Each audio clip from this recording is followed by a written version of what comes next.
Hello, friends. Good afternoon, and welcome to another session of Mahabharata Myths. This is the series where we look at myths from the greatest epic in the world and we try and find out what are the real facts so that we can clear misconceptions. This is episode 4 of the series. So, we have already done 3 episodes so far. So, I would request you to please subscribe to the channel so that you can find out the previous episodes and get links to them. So, in this episode, we have a special guest joining us. Please welcome Vijaykrishnan from Bharat Narratives. So, those of you who are active on social media, you would have seen his posts on the Ramayana and on the Vishnu Sahasranama. So, he keeps posting about the story of the Ramayana in pictorial form, which is very engaging. And he's also doing a series on the Vishnu Sahasranama wherein he covers each chant, each verse of the Vishnu Sahasranama with detailed meanings, and not just in English but in other languages too. So, welcome Vijay Krishnan to our program. So, Thank like you. you all Thank you, know, Deepak. yeah, thank you. I'm Deepak, and with me is my fellow host and author Pranshu. So, together we will look at various myths from the Mahabharata. So, we have already covered 10 myths. So, without wasting time, let's go to the first myth which we are discussing for the day. So, today Oh, we are going to talk about Bhishma. uh, Yeah, you wanted to say something? I was just thinking, there was like some questions about the last week's myths from the users, from the people who had watched it. So we can cover it later at the end of the session. Yeah, yeah, sure. Yeah. So the first myth is related to Bhishma, who refused to fight Shikhandi because he was Amba reborn. So before we go into this, just a quick backstory. So in case someone is not aware of it, so Bhishma wanted brides for his brother Vichitravirya. So the king of Kashi was organizing a Swayamvara, but he had not invited Vichitravirya to it. So what Bhishma does, he goes and abducts the three princesses. So this, as we have seen in one of the previous sessions, is in line with the Kshatriya Dharma. So Amba, Ambika, and Ambalika, he brings them to Hastinapur, and then Ambika and Ambalika get married, but Amba refuses, saying that she wants to marry Shalva. So then what happens? She goes back to him, but he says that Bhishma has taken you away, so I'm not going to marry you. So she comes back to Bhishma and says, "Marry me," but he refuses, saying that I've taken a vow to become to remain celibate or brahmachari. So then she goes to Parshurama. Parshurama comes and tries to persuade his disciple. He doesn't agree. There is a big battle which goes on for nearly 23, 24 days. And finally, the sages intervene, and Parshurama is not able to defeat Bhishma. Both go their way. And in the end, Amba is left without any solution. So then she goes, prays to Lord Shiva, gets a boon. So she takes the boon that she wants to be reborn to kill Bhishma in the next life. So this is the story which most people know. So Amba is reborn as Shikhandi, which is why Bhishma refused to fight Shikhandi. So this is the conventional story. But what is the real fact behind it? Yeah, Pranshu. So okay. So one thing is that the fact that Amba was reborn, the Kashi princess was reborn as Shikhandi, was well known. It was well known across it. Even when uh, Sanjay returns from his useless mission, as a Doot mission to Pandavas, and goes to Dhritarashtra, he basically says that they are ready to fight, and even Kashi Princess, now reborn as Shikhandi, is waiting to take revenge. So basically, that story was very well known. Everybody knew about it, including Bhishma, Sanjay, Dhritarashtra. Everybody knew that uh, Amba has been reborn as Shikhandi. Bhisham is also the general of the army.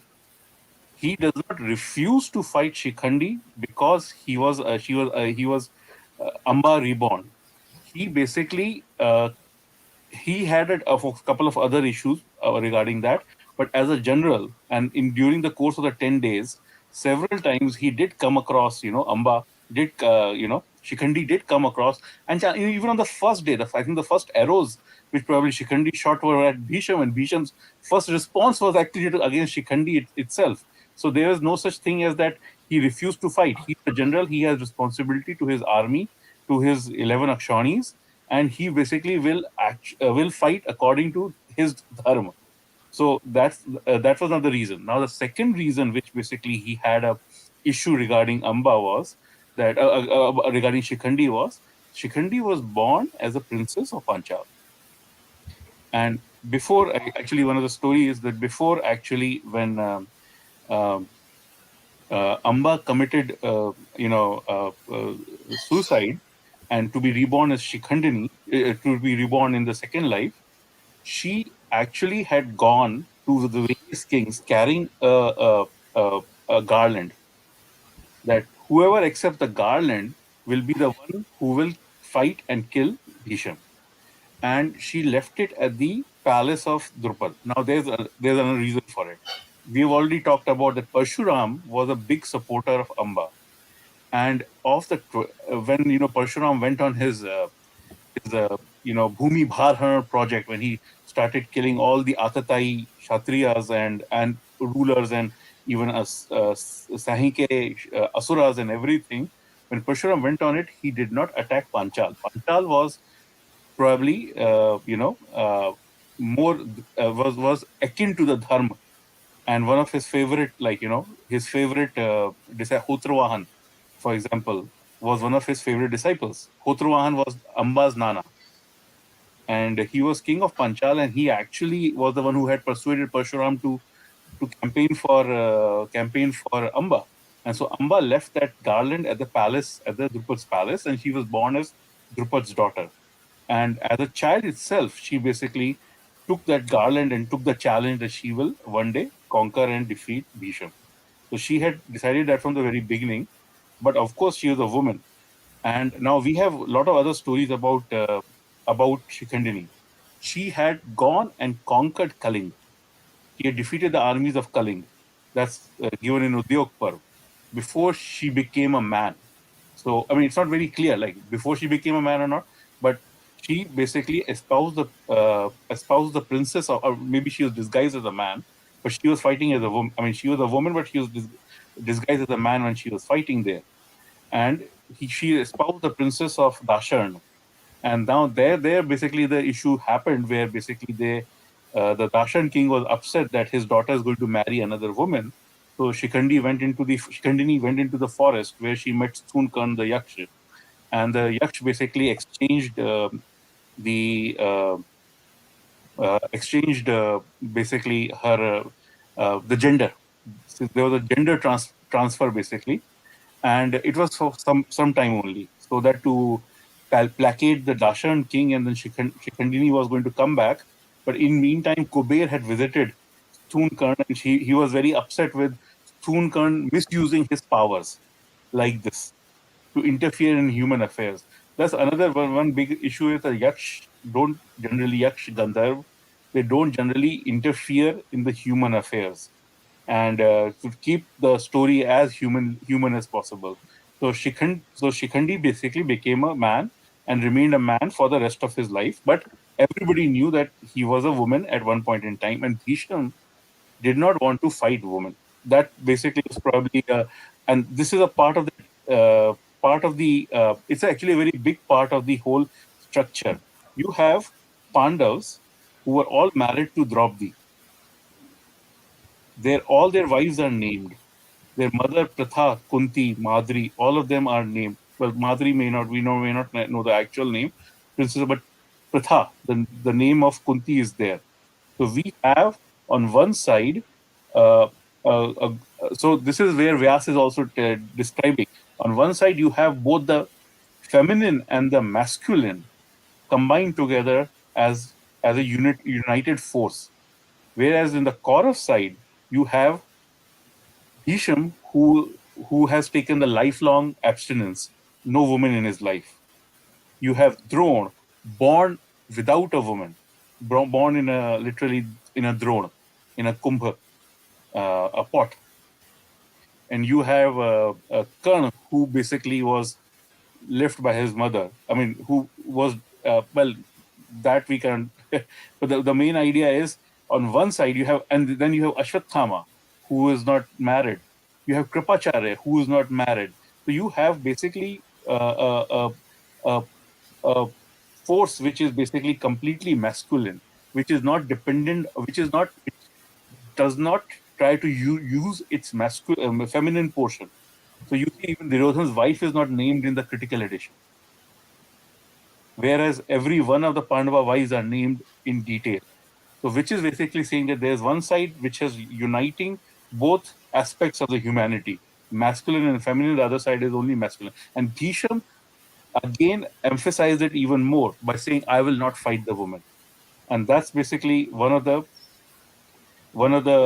issues he had, that he didn't want to fight for that reason. But in the battlefield, he did fight whenever it came upon him. Whenever now unfortunately, we have been so much trapped by the TV serials that one guy fights other guy. It's not like that. They're like hundreds of thousands of soldiers over a 30-mile front fighting each other. So most of the time, whenever Shikhandi would be challenging Bhisham, Bhisham is your commander in chief. You have to protect him. So there's a lot of times where Shikhandi, when he challenges Bhisham, Drone comes in the way. It is always a structure. You're not only fighting like two guys fighting each other. There's your support troops, your chakarakshak. You have actually extra archers on your own chariot. You have huge chariots here. They are also fighting and protecting you. At the same time, you also have this you also have your own armies moving up and down over 30-mile front. You have these guys sitting in the back, coordinating everything, the strategic part of it.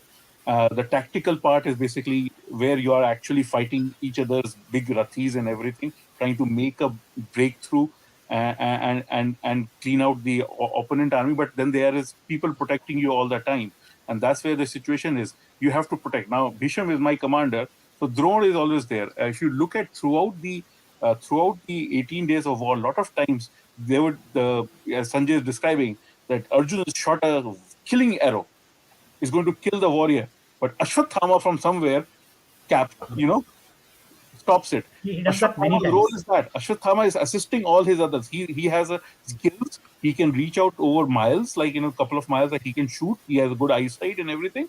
So his role is to protect for any of these major. If he thinks that one of the warriors is actually threatened with life, I'll intervene. So you have all this set up there. So Bhisham did not refuse to fight Shikhandi at all. The fight happened. Now Kauravs, they knew that Shikhandi is born to kill Bhisham, so they will protect Bhisham. They'll cocoon him for that way from Shikhandi. And Pandavas will try to maneuver in such a way that they get Shikhandi as close as possible to Bhisham to do that. And they tried that for 10 days, literally. And as we will, so basically, the myth is that he didn't refuse to fight Shikhandi because he was Amba reborn. He knew she was born to kill him, and he had a little bit of compunction because she was born a woman. But most of the time, whenever he was forced to it, he did fight Shikhandi in the battle. So the sources to this are given here. So as you can see from the Bhishma Vadaparva, so it says that Shikandi was a woman earlier. This was known through Narda. So Bhishma knew this. So then this is the story of Shikandini becoming Shikandi, wherein he meets Yaksha. So King Hemavarma is his father-in-law. So when he threatens war, that he has been cheated. So that is when Shikandini goes to the forest and meets Stonakarna, and they exchange genders, and he becomes a man. So that is how And Shikandini becomes Shikandi. yeah, and And even there's another point in Dasharan king, yeah, basically Sudharma, son of yeah. Hemavarma, comes. He's a very good friend of Bhim. He's one of Bhim's close friends and allies and generals, and he comes to the war on the Pandava side. So that basically is also the second part of it. Shikhandi also tried not to destroy the relationships with the other kings. So Dasharan came to fight on their side. I think Vijaykrishnan wanted to add something. Yeah, go ahead. Yeah, I hope I'm audible. So Yeah, this yeah. was this is with respect to just the junk point that Pranshuji made on how the battle was fought on multiple fronts, and it was not one versus one. So this is going to be a very key point when we come to the next myth on whether Vishmacharya was killed by deceit. So nowhere in the rules, that is the covenants or rules that they set for the war in the first chapter of the Bhishma Varva, nowhere is it mentioned that many fighting one is debarred or anything. It's only two things. One, one should not be attacked from behind or when one is unarmed. Secondly, it should not be lower order weapons against higher order weapons. So Sankula Yuddha or Kuta Yuddha is not prohibited per se. It has been seen throughout various instances in the war through the 18 days. So that is one point we'll also be covering in the next myth, which will add credence to the fact that there was no way deceit involved in killing Bhishmacharya, which most of the serials kind of portray. Like, he was helpless, he was, unarmed or something. He was very well assisted till the last second. So that is something we'd cover in the next myth. Yes. Yeah. So I think we'll go ahead to the next myth which we are discussing of Bhishma. So this is of course one of the most popular ones. It assumes that the Pandavas killed Bhishma by deceit. So when they complain about Abhimanyu's killing, so there are comments that you killed Bhishma unfairly. So why couldn't we? So they just responded. The Kauravas responded. So, but was he really killed by deceit? Pranshu, what you would like to say about that? Oh, so again, that's the main thing. You are basically, he is the main commander. He is basically a big target, and as Vijaykrishna himself says, there's nothing in the rules which prohibit you from targeting somebody and then executing that kill. Now, in those days, Rathis and Vijaykrishna will actually expand further on why Bhisham was really like some exceptional warrior, why he cannot kill. But as a normal Rathi, if I was a normal Rathi in that day and age, I am virtually unkillable in a battlefield. I'm wearing an armor. Now, let me just describe you a little bit of how that armor was made.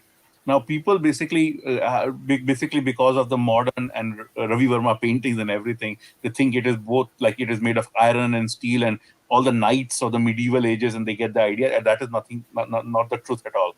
The armor in those days was literally made from leaves. The same bale patra, or in case of China, paper. So Chinese armor, Indian armor was made the similar way. We were using bale patra or leaves literally, and a lot of leaves were basically taken and then rolled together and then lacquered. So they were lacquered into discs, and then these discs were arranged on the armor in various layers. So you have layers and layers of these discs, literally wooden discs, lacquered wooden discs. Now, when you shoot an arrow, and so U.S. Army actually did a experiment.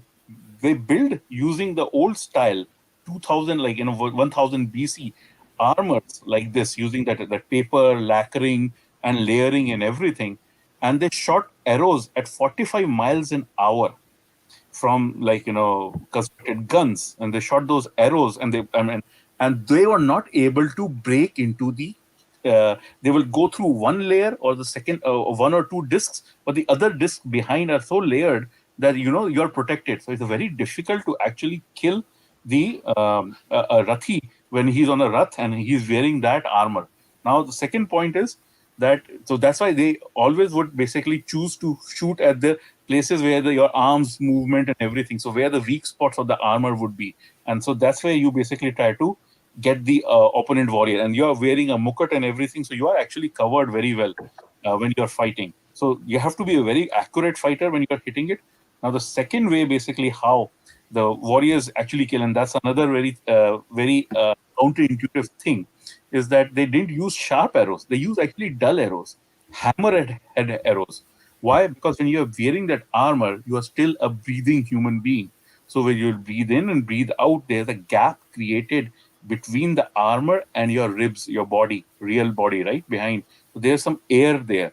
So you hit that portion with hammerhead arrows, and like when you hit with the hammerhead arrows at the same place again, if you are a good enough archer and you're fighting against an opponent enemy Rathi and you're hitting him in the same place, it creates a low pressure, and so that low pressure basically creates an issue where the air has to go somewhere, so it goes back into your body, into your ribs, and the person faints. And even him and others, a lot of them, when they're fighting huge, they will find that they will get hit, and that's why the Rathas actually had a Dhwaj.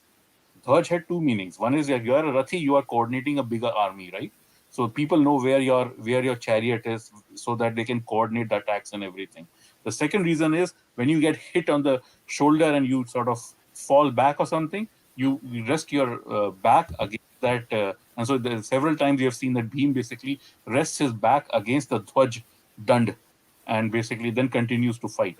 And in Udyog Parv, Sanjay actually describes how Krishna killed Pandey king, the father of Malay Dhwaj, in the battle by actually hammering his armor. He had a sort of an unbreakable armor, and Krishna basically killed him by hammering his chest with arrows, with this hammerhead arrows. So that itself is very difficult to take down a Rathi, and that's why you have all these stories of Rathis running around the battlefield looking like Shallaki. Shallaki means porcupine with the arrow sticking, because those arrows go in and they go through one layer, second layer, but they're still sticking. Still sticking out there. You have got arrows all over your body, but you're not hurting. They're not getting inside. That's the sharp arrows, and this is not only in this is actual descriptions across the ancient world.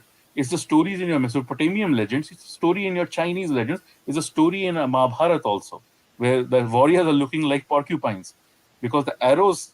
And this is not an armor made of iron or steel or something. It is literally made of leaves. The most counterintuitive thing.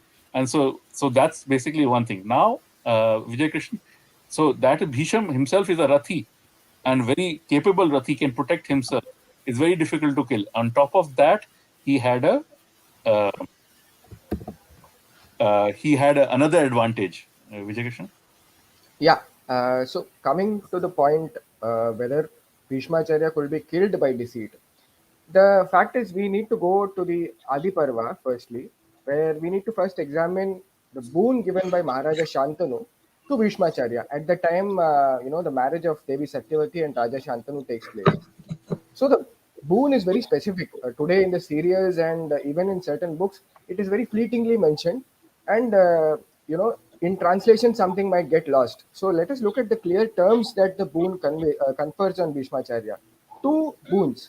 One is avadhyatvam in battle, meaning he cannot be slain or felled in battle. He cannot be killed. Just note that avadhyatvam, he cannot be slain in battle. The second is most important. That is what we know today as ichha mrityu. The term for that in the Mahabharata is swachhanda maranam. That is, unless Bhishmacharya mentally resolves that okay, he is ready to die, he cannot be felled. So these are two boons that Bhishmacharya is very much protected with. And just imagine, in all realm of possibility, somebody with Swachanda Maranam or such boons cannot be killed by deceit. Deceit is out of the question. So when does the moment, for Bhishmacharya's death arrive? That is very nicely portrayed in the Vyasa Mahabharata. If you look at the verse in the Bhishmavada Parva, there are two verses. Let me read out the verses for the benefit. I'll also read out the translation from the KMG edition. So the verse clearly says, Bhishmacharya is in a spot in the battle. He's being hammered by Arjuna and also Shikhandi on one side. At that point, there is a bit of a kind of thought that he gets into whether the battle is nearing its end, whether he should kind of now be ready for death because he's tired, and that is the very reason that the previous day he calls upon the Pandavas and reveals to them how he can be defeated. Somebody who doesn't want to withdraw from the war would not have done that. So when he comes into that moment of thought, this is what he thinks. Pitra tushtena me purvam yada kali mudavaham swachhanda maranam dattam avadhyatvam ranetata. My father in the old times, when he married Devi Satyavati, gave me two boons: incapability of being slain in battle, and two, the ability to choose the time of my death. So, tasman mrityum aham manye prapta kalam ivatmanah. He mentally resolves, aham manye, that this is the time for my death. It has arrived. So this must be the proper time of my death. And as soon as he thinks so, the Vasus, Bhishmacharya is a Vasu. As we go by the Adi Parva, he is one of the 8 Vasus, the youngest. So all the other 7 Vasus and the Rishis assemble in heaven and advise him, saying, what you've thought is perfect. So go fighting, but go with a resolve that you are going to retire from the battle. So it is only after that mental resolve comes is Vishmacharya defeatable. Again, this does not mean that the moment he thinks that he is ready to die, he lays down his arms. Be very clear. He does not unarm himself or disarm himself. He keeps on fighting even after resolving, and this is clearly visible. after the resolve he has taken, he still is assisted by Dushasana and other brothers of Duryodhana, and he's fighting Arjuna and Shikantan simultaneously. And he makes a very clear distinction on how the battle is going between them. He tells Dushasana, the arrows that are coming towards me in one continuous line, they are all like the Vajra of Indra. They are like the arrows of Swarga, and these have been shot by Arjuna. And there are very clear references that Vyasacharya points out that Shikantan's arrows do not affect him at all. They just kind of brush away because he's a warrior past excellence. And as I have explained, he cannot be simply defeated as they show in TV series. So he makes a clear distinction. Only when Arjuna's arrows hit me am I going to be affected to some extent. Even with Arjuna's arrows, he does a very complex battle. First, he takes up multiple bows, as Pranshuji earlier said, and he keeps fighting. Each time he takes up a bow or a weapon, Partha, that is Arjuna, skillfully breaks that. So if he takes up a bow, it is cut. If he takes up a javelin or a spear, it is cut into three parts. That's very beautifully described in the course of the battle. So this is how Bhishmacharya being killed by deceit is out of the realm of possibility. And as I've earlier said, the fact that he was battled by too many warriors. Now, people usually say that Shikhandi was assisting Arjuna, Shikhandi was kept in front of Arjuna. So, whatever that may have been, whether they fought parallelly or whether one in front of the other, that was not necessarily out of the covenant of the war. People could fight together. Vishmacharya himself was assisted by a lot of Kauravas as he fought the Pandavas. So, the rules, just to give a very brief understanding, are there are only three don'ts that Bhishmacharya frames at the start of the war. No one should strike another who is unprepared or struck in panic. So, if a warrior is unprepared, he should not be attacked. Second, one who is engaged with another in battle, or one seeking asylum, or one who is retreating, one whose weapon has been broken, cannot be attacked. But this is never the case with Bhishmacharya again, to clarify. Yeah. He quickly takes up a bow. He's a very skilled warrior. If a javelin falls, he takes up a bow. If a spear falls, he takes up another kind of weapon. So His shields and everything. yeah. So they are very skillful warriors. So these rules generally do not apply to warriors of this caliber. So that's the case. None of the don'ts are broken. None of the rules are broken set by Bhishmacharya. So he's definitely not killed by deceit. There's a completely fair war. It's only after He arrows. doesn't die actually. Yeah, he doesn't die. Yeah, Avadhyatvam still holds. He falls Avadhyatvam, actually in battle. he falls. He gets so many arrows in him Yeah. that he Yeah, actually doesn't die. He dies 50 days later Dies after the war 58 ends. days later. Yeah. And there's also a description that there's only a two-finger breadth between each arrow that pierces his body. It is only after that happens that does he fall on a Sharashaya. He's not killed. The Avadhyatvam boon by Raja Shantanu still holds. So that's how. So deceit is totally out of the question. Exactly. And also during the description of the 10th day, because Pandavas were already advised by Bhishma that you seek me out and kill me tomorrow, so they actually plan accordingly, and Kauravas also plan accordingly to protect him. So this is basically a big chess match actually on the 10th day, where the Kauravas are actually trying to get him to cocoon him again, and Pandavas are actually making the warriors go away from him. And this is the only place where they basically have Dushasan being a heroic effort here, because he's left alone as Pandavas skillfully maneuver all the warriors away from Bhisham. So Dushasan is left alone and he fights. He fights a lot of Pandava warriors together at that point in time, trying to protect Bhisham. So there was no such situation also that even if Bhisham's weapons were destroyed or something like that, there were people protecting him all the time. That is always the situation. That was never the situation in the case of Abhimanyu, who was alone inside the view, surrounded by the enemy. So there was never any comparison between how Abhimanyu, whose weapons were broken, who actually was all the 3 points you described. He had fallen down. He was unconscious when he was killed. Actually, his weapons. He was attacked when his weapons were broken, and although those, but in case of Bhisham, his weapons were broken, but he had more weapons available. He had Dushasan nearby. He had other soldiers and other warriors nearby, and they were taking them out. That was how the battle used to happen. You basically and then that was the basically the whole idea.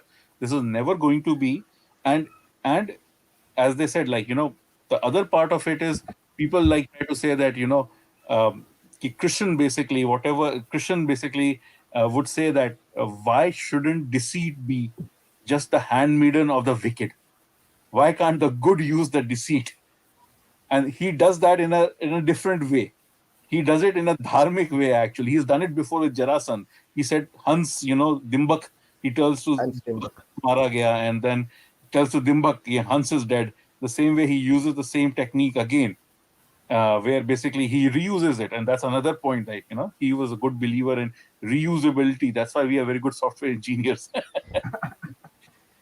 You Yeah, see, even Krishnan was a so Krishnan also said Ashwathama Mara gaya. So he basically is using Sam Dam Dand Bhed. That is Sam Dam Dand Bhed. That's not deceit as such as a battlefield. This is not breaking any of the rules of the battlefield as such. And we will discuss later about several other such scenarios where Pandavas have been accused of basically using deceit to kill other warriors, including Jadarath and Karn. We will follow those myths. But here it is very clear. And the 10th day battle is a very interesting battle where they're maneuvering it like these chariots are maneuvering at very fast speed over 30 miles, and everybody is focused on one character. Everybody knows this is the day where they are targeting Bhisham on both sides, and they are basically trying to move the people away. And we don't see most of it is because we are getting the description from Sanjay, your accredited war correspondent. He's right there in the battlefield, but he knows his audience is Dhritarashtra. Dhritarashtra want to know what his father is doing. Bhisham, like it's like the guy who raised him, right? So he basically is focused around him. But he does describe how other warriors are trying to reach and they are being just put away from it, and how Dushasan is the only one standing there fighting. So we basically do not see much of this overall strategy. Now this puts into another perspective here, which basically people do not understand. And again, TV serials may be a little bit to blame for that. Is that Pandav commander-in-chief was Dhishdaman. Kaurav commander-in-chief, Bhisham, Drona, Karn, Shalya is a different character altogether. So I'll come later. These three are shown as tactical warriors. They are right there in the front, fighting every time. Dhishdaman is most of the time standing behind, making sure, Bhim needs support here, send Abhimanyu and the 12 Kekayas and everybody, 12 warriors right there. Somebody needs help here. He is in command of the whole army. He's also in command of a smaller army. He has to protect his people. He has to guide, as Arjun says in the beginning, we will defend our soldiers. And in that defense of our soldiers, if we kill the enemy soldiers, that is how it will happen. We can't give you a timeline or deadline for that. We are not going to go reach out and seek out, as initially when Duryodhan asks how many days you can kill, and Bhisham gets a calculation, I can do it in 30 days. Drona says 30 days, Kripacharya says 60 days, and Ashwathama says, 10 days. And we know Ashwathama is there on the 18 days. Karn says, I can do it in 5 days. See, and again, but this is more of the violence. The other, when Yudhishthira asks the same question, Arjun says, hey, 2 seconds, you look at them in anger. He's Dharmaraj, Yamraj. He looks at them in anger, that's it. Our war ends. Nothing. There's nothing, no lessons, no human lesson to take away from it. It becomes it doesn't become a very interesting story altogether. But this is also referenced in the start of the end of the Sabha Parva when they walk out for the exile. So if he would have looked up in anger or looked back in anger, the Hastinapura. He covers his eyes. Yudhishthira covers his eyes. So Arjun had divine weapons. He has divine weapons. He uses some where the situation demands, but he doesn't use them to kill the humans. He fights humans, and that was the very important point from the very beginning. This is the human struggle about human emancipation, about creating dharma and establishing dharma again. And that's why they are going to fight as humans. And that's where Arjun actually mentions 23 big warriors of his side, right? And he says, we will fight together as a group. And if you look at the end of the war, 16 of those 23 were alive at the end of the war, which means how they protected each other. And Kauravas fought alone. They fought for their individual glory. See, and that's what I said. It was one side was I, and the other side was we. So there is no I in team. And so one side was a team. So they were stronger than they were their overall group together. And this is where again the problem, and Bhisham, we see that, and this is very much reflected in the as the course of the war changes, right? With Drone, and they have bigger army. Kauravas have bigger army and everything. They never use that advantage properly, because you see they do not use the strategic sense, because the strategic sense cannot be done because their commanders are actually tactical. They're right there fighting themselves, doing themselves, micromanaging. I think they should teach Mahabharata, and especially the war parvas in business schools, IMBs and everything, Yeah, yeah. to tell how basically they how you basically control your resources, how you utilize your resources. You do not micromanage. That's what Kauravas are doing. There's another description where the Kaurava army structure is described. They have 10,000 gulms, 10,000 sergeants, and on top of it is Akshanipatis. There's no officer corps, where Pandavas are using the Parshuram style, right? Varutnis and all that level, right up to Akshanis, right? So they had pattis and Varutnis and everything. So they had series of officers, and which tells when you are fighting a 20-mile battle, one guy is only looking 1 or 2 miles at the most, right? He can't really manage across it. So that's where your second level of officers basically come in question. So when the attack is happening, when Pandavas actually went on offensive the 14th day, they decide, okay, Jijaji, we are going to kill him, and they go for it. Arjun is taken out. No problem. Don't worry about it. Don't worry about Yudhishthir. Don't worry about Drona charging at Yudhishthir. We will handle it. And so everybody is inside. Even Bhim is inside their Chakravyuh. Satyaki is inside their Chakravyuh. And when the Drona attacks, every time. So first, Sadev, the Magad king, comes in. He is killed. Immediately, the Keka is Russian. They take their position. They are killed.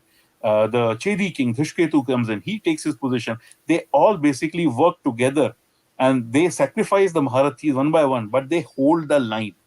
And that is another thing. They are backfilling themselves. This, I tell you, this especially the 14 days should be taught, especially in the business schools, is that how they are backfilling themselves. They're making sure that their lines, they are covered in every scenario. They are covered in every eventuality, every problem which they will face in the battle. And the Kaurav sides, when you are fighting, when Arjun is going through or Bhim is going through, they panic and they run, because their second level officers are actually just sergeant level. They do not have control over more. So when that 55, 60 people patti basically, which starts to run, then every other patti starts running. There's no bigger officer coming in and trying to corral them. And that where we comes into another very important aspect. Pandavas had 7 Akshanis. None of the Pandavas were Akshanipatis. They were Chekitan was one Akshanipati, Dhishketu was one Akshanipati. They are people coming from all over India to fight for Pandavas. And the local ruler, local commander who knows his own troops, and that's the point also that, for 14 years, Kekais were waiting for it. Chedis, Magads, everybody, they were all waiting for 14 years to come and do the fight. So they are all together. They know each other very much. This is a very important point of where Vyas is saying is the Pandav structure is that they have empowered their allies. They trust their allies. Now, Kauravas have 11 Akshanis all across India. They came and they fight for them. Who are the commanders? Bhisham, Drona, Krip, Ashwathama, Shakuni, Somdat, Bhurishrava. All of these are local Hastinapur guys. They have just put their own people in Their charge. family. And as you said, they have a sergeant level. I am Ashwathama. I am leading forces which may be having troops from Ashmak and from Dakshin Koshal, Bradbal's forces and everything. But I do not know their soldiers. I have like less than a month to know these commanders at that level. I do not know them very well. Whereas Pandavas, they basically have kept that localized. So there's a localization and globalization, both of them in place. And this is where again, so this is it when it comes to the actual execution, they are able to use those 7 Akshanis so effectively that they never had a problem where they are actually their lines never break. And when they go on offensive, they just break through every time, because the opposition has not planned for it. They hadn't configured their structure for it. I think we should do a detailed series on the war, day War. Yeah, wise. we So I should think that do a will be really exciting. exactly. Strategy and war, especially. Yes. Yeah.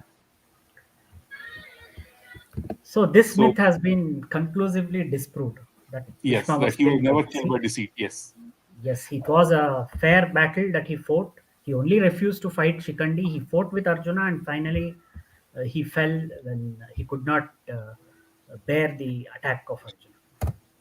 exactly. So, with that, we come to the end of this episode, but we'll have more episodes on Mahabharata myths.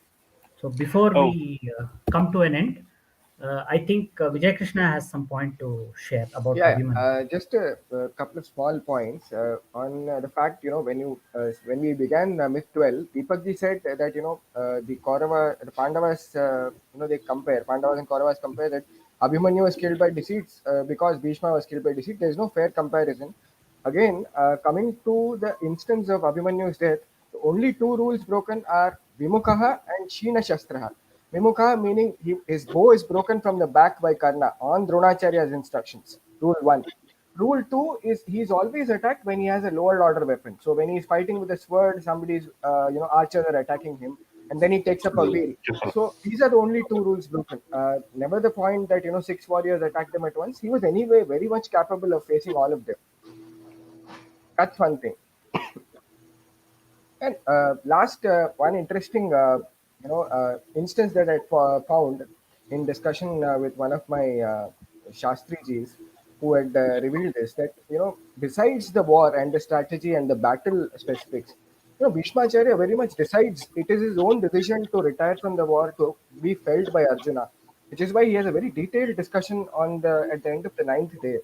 And this is critical from Vyasacharya's perspective also, because that has to happen for Bhishmacharya to be able to do what he does later after the war in the Shanti Parva and the Anushasana Parva.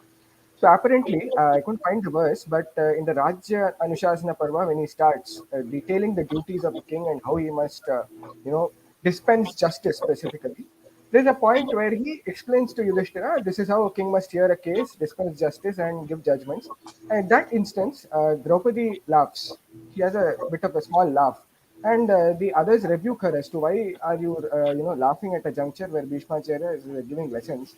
And she says, I have a very deep reason to laugh. You are dispensing lessons on justice and dharma today. Where was this knowledge when I was, when my Vastraharan happened? So Bhishmacharya doesn't balk. He clearly accepts it. Yes, it is my fault that I didn't speak for you, but there's a reason. At that time, I was eating out of the hand, literally, of Duryodhana. Duryodhana salt. took care of my salt, food, everything. So when I ate the food of such a papi, an adharmi, that gets into my body and that influences and masks my decisions. So now what is the difference? The difference is with all the arrows shot at me by Arjuna and the others, all that has seeped away. And now I am able to All the see blood. clearly. All the Yeah, blood has seeped away. I am able to see clearly. purified. That is why I am imparting. And it is not that Bhishma, usually we say Bhishma adharma ke paksh se lade the, so he was fallen. It was not that. Bhishma was very much the authority on dharma, even so more than Yudhishthira. Yudhishthira is definitely Dharma Raja, but Bhishma is the ultimate authority. In the Vishnu Sahasranama, it clearly says, Pavanani cha sarvashah. So he combines the knowledge of all the Pavananis, all the sacred, knowledge that has come down. Pavanani cha sarvasha. It is entire body of corpus of knowledge that he passes down. So that importance of Bhishmacharya never dims, and it is for that importance to emerge that he has to be, felt in such a manner. So that episode clearly brings out the, redundancy. Exactly. They basically have. It's also basically emphasizing how much the mine of dharma, the literally the knowledge store of dharma Bhisham was, and so they have, and so that's where his uh, his inactions during the Dyut are very much a part of it. And this also basically tells how a person who can be such a great intelligent knowledge about dharma can be trapped by normal situations, can be trapped by just basically because he was eating the salt, like literally. Hmm. And again, it emphasizes another part of our culture as such, that salt is very much, which Hmm. again brings into the focus in our modern democracy, whistleblower, right? The concept of the whistleblower, that even if you're eating the salt of it, if it is not per the dharma, you have to basically raise a voice against it. Right. That's basically, and that's where another point, somebody had mentioned about it. He, like, it was dharma who had saved Draupadi in the sabha. And that dharma itself, it's just like it can, and there's something people can take, and it is Vyas has left it to our imagination. It could be literally the decency of the people involved.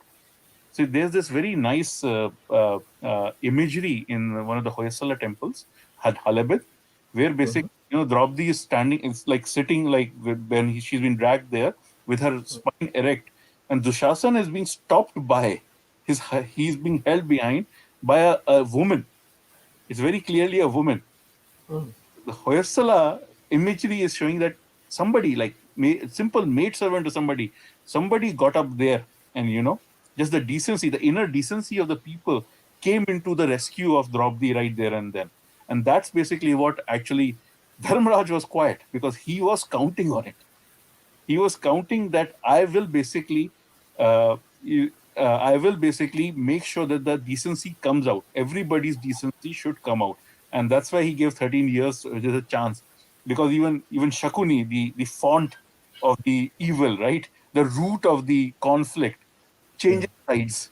The leopard changes his spots during the Gandharv war, where basically he says, "Give them back the kingdom, stop the fighting, stop this conflict." So this is where the idea is that there is a good in everything, and he basically draws it out. That decency is part of everybody, and so Bhisham's decency, that's my impure blood got sucked away. It basically flew away in the 50 days, and now I'm pure, and now I can ascend. And as I said, that the Ichha Mrityu, that's a very important part of our culture. That another gentleman actually who got that was that Gautam and Ahalya had a son, Chirakari. Their Chirakari, 4 to 8 daughters. The listing is never always, there's from Jaya, Jayanti, Aparajita, Vijaya, Raka, Alambusha. So they're like 4 to 8 daughters, right? But and plus Anjana and Bali and Sugriv. Okay, but the thing is that in that story, that Indra comes to visit, and Gautam is away. So Indra leaves. Gautam is coming, and he sees Indra leaving. So he thinks Ahilya is cheating. So he goes to Chirakari and says, "Kill your mother." Just say Parshuram was asked, right? And his brothers Rumanwan and everybody was asked by their father, Jamadagini, to kill their mother Renuka.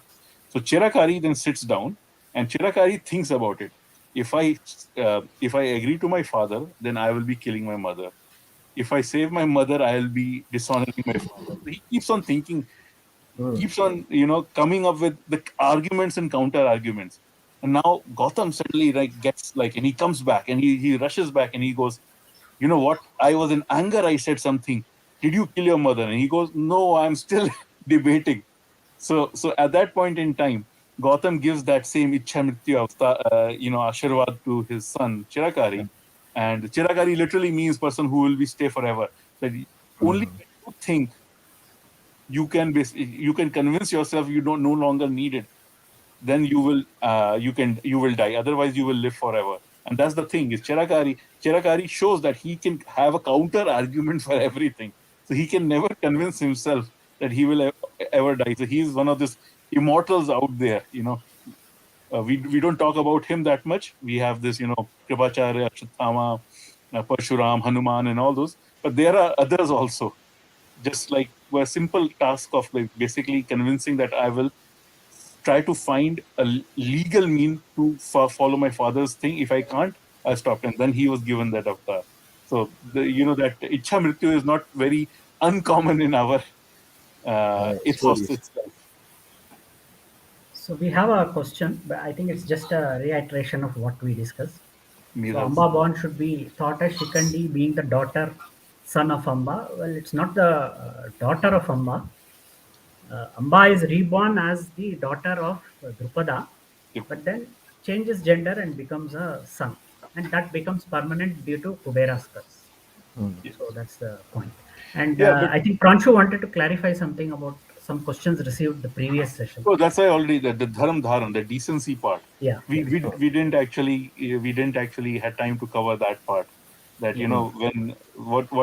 when we talk about dharma, basically the decency of the society, the innate decency of human beings itself is a factor in all of these.